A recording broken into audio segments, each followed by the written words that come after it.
Sõna roheline rada ei ole kindlasti Niitvälja mängijale võõras, see on juba mitmes aasta meil selline kena programm. Jaa, et tegelikult 5. aastat on meie alustajate kursused nimega Roheline rada ja Roheline algus on see esimene kursus, mis sa võtad, mis sisaldab endas 3-päevast green card'i ja siis jätkukursus sinna otsa. Jätkukursused toimuvad meil iga päev, välja arvatud esmaspäev.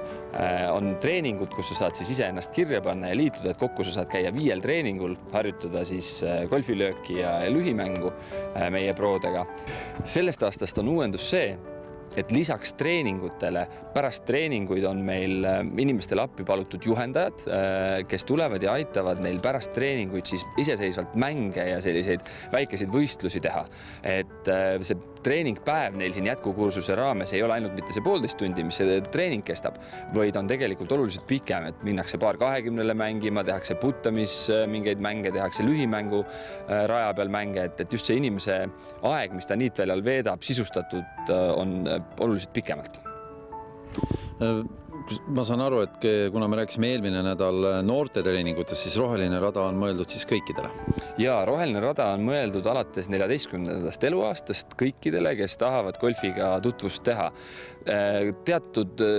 Kõik me teame sõna green card, ehk siis rohelisel rajal käijad saavad ka green card'i. Nad saavad selle green card'i tegelikult kohe juba oma esimese nädalavahetusega, mis on 3 päeva, aga ajalugu näitab seda, et 3 päevaga golfi endale selgeks ei tee.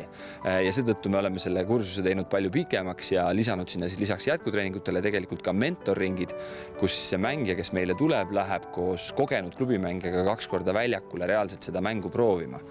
Roheline algus kestab kokku 60 päeva ja selle 60 päeva jooksul saab inimene läbi teha kõik need treeningud, aga lisaks mängida paar 20 tasuta nii palju, kui ta tahab. Ta saab tasuta varustuse, ta saab range'il palle löömiseks endale tasuta ja ühesõnaga meiepoolne tugi selline 2 kuu jooksul, nii et see mäng sul ikkagi tõeliselt omaseks ja sõbraks saaks. 60 päeva on see aeg, millal sa saad tasuta käia ja selle aja jooksul sa pead ära võtma need 5 jätkutreeningut pluss siis 2 mentorringi. Ja kõik algab siis 3-päevase green card'i kursusega, aga see on 60 päeva jooksul, millal sa pead need asjad ära tegema. See on tegelikult selline jätkuline osa, et millega see ükskord päädib, et see tegelikult läheb veel edasi ka järgmisel aastale kuidagi mänguõiguse näol. Just, et sa võid selle rohelise alguse kursuse osta endale kohe ka alustaja paketi sees. Ja alustaja pakett on tegelikult 2-aastane mänguõigus koos kogu õppega. Et seal sisalduvad veel talvised treeningud, aga lisaks siis 2-aastane mänguõigus, et sa saad mängida see aasta nii palju, kui sa soovid, ja ka järgmine aasta nii palju, kui soovid. Neid pakette on tegelikult päris palju erinevaid. Ja kui te vaatate meie koduleheküljele www.niitväljagolf.ee, siis seal alustajate sektsioonis on kõik need asjad päris põhjalikult lahti kirjutatud.